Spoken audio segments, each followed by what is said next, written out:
Избрана мера пресечения заместителю руководителя Росреестра Татарстана. Ада Зайдуллина обвиняется сразу в нескольких эпизодах превышения должностных полномочий и мошенничестве. Сегодня Советский суд Казани рассмотрел ходатайство следователя. Он просил отправить чиновницу в СИЗО до 24 ноября. Защита настаивала, если арест, то только домашний. Как узнал Ленар Гинатуллин, глава управления Росреестра Татарстана Азат Зяббаров направил в суд письмо, в котором предположил, с чем может быть связано это дело. Прошу суд избрать Зайдуллиной Аде Евгеньевне, 1972 года рождения, меру пресечения в виде заключения под стражу сроком на 2 месяца, то есть до 24 ноября 2019 года. Ада Зайдуллина слушала ходатайство следователя совершенно спокойно. Следствие считает, что замглавы Росреестра Татарстана помогала устранять препятствия при регистрации спорных земельных участков по улицам Плужная и Лесопарковая. Также у следственных органов есть основания полагать, что подсудимые причастны и к другим аналогичным преступлениям. В ходе обысков были найдены предметы, которые могут говорить о возможном получении взяток. Чиновница может скрыться, оказывать давление на свидетелей и при этом не имеет несовершеннолетних детей. Так обосновывал следователь необходимость ее ареста.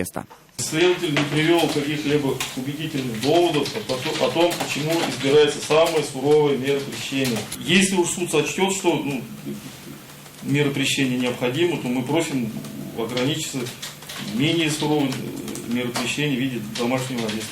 Как добавила защита, у Ады Зайдуллиной есть тяжелобольной супруг, который не работает и находится на ее иждивении. Кроме того, продолжает адвокат, обвинение построено на показаниях свидетеля, который как раз и занимался регистрацией спорных земельных участков. Защитники также предоставили документы от руководителя Росреестра Азата Забарова, который заявляет о возможном оговоре своего заместителя недавно уволенным сотрудником. Сама Ада Зайдуллина была уверена, что под стражу не отправится.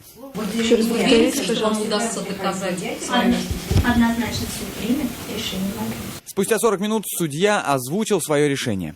Мера пресечения в виде домашнего ареста сроком на 1 месяц 28 суток, то есть до 24 ноября 2019 года. Аду Зайдуллину решение суда удовлетворило. Свою вину женщина не признает и считает все случившееся оговором. Ленар Гинатуллин, Наиль Абдуллин, вызов 112.